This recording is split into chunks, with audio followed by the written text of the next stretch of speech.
Assalamualaikum warahmatullahi wabarakatuh.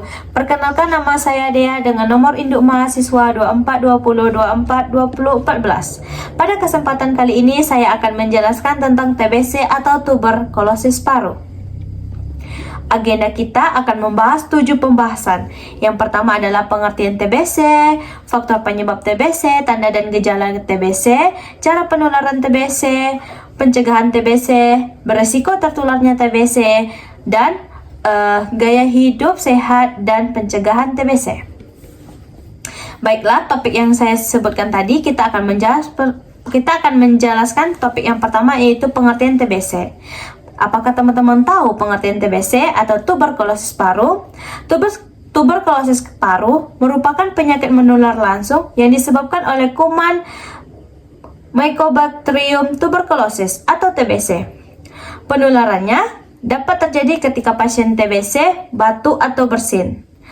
Kuman tersebar ke udara ke dalam bentuk percikan dahak. Baru teman-teman tahu bakteri Mycobacterium tuberculosis dapat hidup terutama di organ paru-paru dan dapat menular ke berbagai organ tubuh lainnya melalui darah seperti saluran pencernaan, selaput perut yang menimbulkan eskitis, ginjal, dan juga bagian-bagian dari sistem urogenital. Penyebab radang selaput otak pada anak-anak.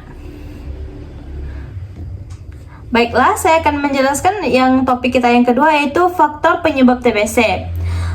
Yang sebutkan kita tadi, tuberkulosis itu adalah suatu penyakit menular yang disebabkan oleh suatu bakteri atau kuman, yaitu Mycobacterium tuberculosis. Terdapat beberapa spesies Mycobacterium, antara lainnya adalah M. tuberculosis, M. acficatum, M. movif, dan M. lapres, dan sebagainya, yang juga dikenal sebagai bakteri tahan asam atau BTA. Kelompok bakteri Mycobacterium selain Mycobacterium tuberculosis yang bisa menimbulkan gangguan pada saluran pernapasan dikenal sebagai MOTT atau Mycobacterium other than tuberculosis, yang terkadang bisa mengganggu penegangan diagnosa dan pengobatan TBC. Oke, baiklah, saya akan menjelaskan satu lagi, yaitu sifat kuman TB atau Mycobacterium tuberculosis.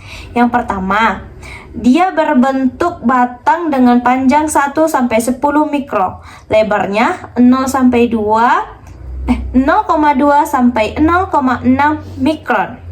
Yang kedua, bersifat tahan asam dengan pewarna dengan metode Ziehys-Neelsen.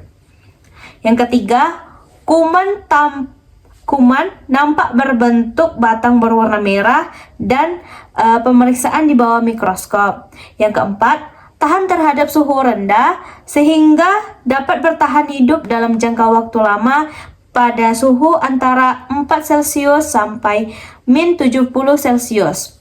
Yang kelima, kuman sangat peka terhadap panas, sinar matahari, dan sinar ultraviolet.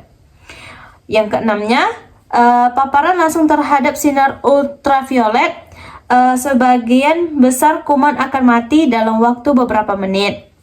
Yang ketujuh, dalam dahak pada suhu antara 30 sampai 37 Celcius akan mati dalam waktu lebih kurang 1 minggu. Kuman dapat bersifat dorman atau tidur atau tidak berkembang. Oke, baiklah, saya akan menjelaskan yang kedua adalah tanda dan gejala TBC. Yang pertama, batuk berdahak lebih dari 3 minggu. Hati-hati ya teman-teman, batuk berdahak lebih dari 3 minggu itu termasuk TBC, atau teman-teman bisa langsung periksa ke dokter. Yang kedua, batuk dengan mengeluarkan darah dan batuk mengeluarkan darah atau pernah mengeluarkan darah, itu juga bisa menjadi tanda-tanda gejala TBC. Harus diwaspadai ya teman-teman. Yang ketiga, dada terasa sesak pada waktu saat bernafas. Yang keempat, dada terasa sakit atau nyeri. Baru kita akan mencari, yaitu kita akan memberitahu cara penularan TBC ini. Maksudnya TBC ini menular melalui cara yang pertama itu bisa langsung dan bisa tidak langsung. Yang pertama yang langsung itu adalah berbicara terhadap seseorang atau seseorang itu percikan air liur dan berciuman, udara bebas atau dalam satu kamar. Yang tidak langsungnya, yang pertama itu melalui alat-alat yang tercemas besil atau seperti makanan, minuman, tempat tidur, mandi, dan lain-lain. Baru pencegahannya, yang pertama, menggunakan masker saat berada di tempat ramai dan berinteraksi dengan penderita TBC serta harus mencuci tangan. Yang kedua, tutup mulut saat ingin bersin, batuk, dan tertawa atau gunakan tisu untuk menutup mulut. Tisu yang sudah digunakan dimasukkan ke dalam plastik dan dibuang ke tempat sampah. Yang ketiga, tidak membuang dahak atau meludah sembarangan. Ingat, penderita TBC tidak boleh membuang dahak atau ludah di tempat sembarangan karena itu bisa menjadi faktor penularan. Yang keempat, pastikan rumah memiliki siklus udara yang baik. Misalnya, dengan sering membuka pintu jendela agar udara segar serta sinar matahari dapat masuk. Yang kelima, jangan tidur sekamar dengan orang lain sampai dokter menyatakan TBC yang diderita tidak menular. Oke?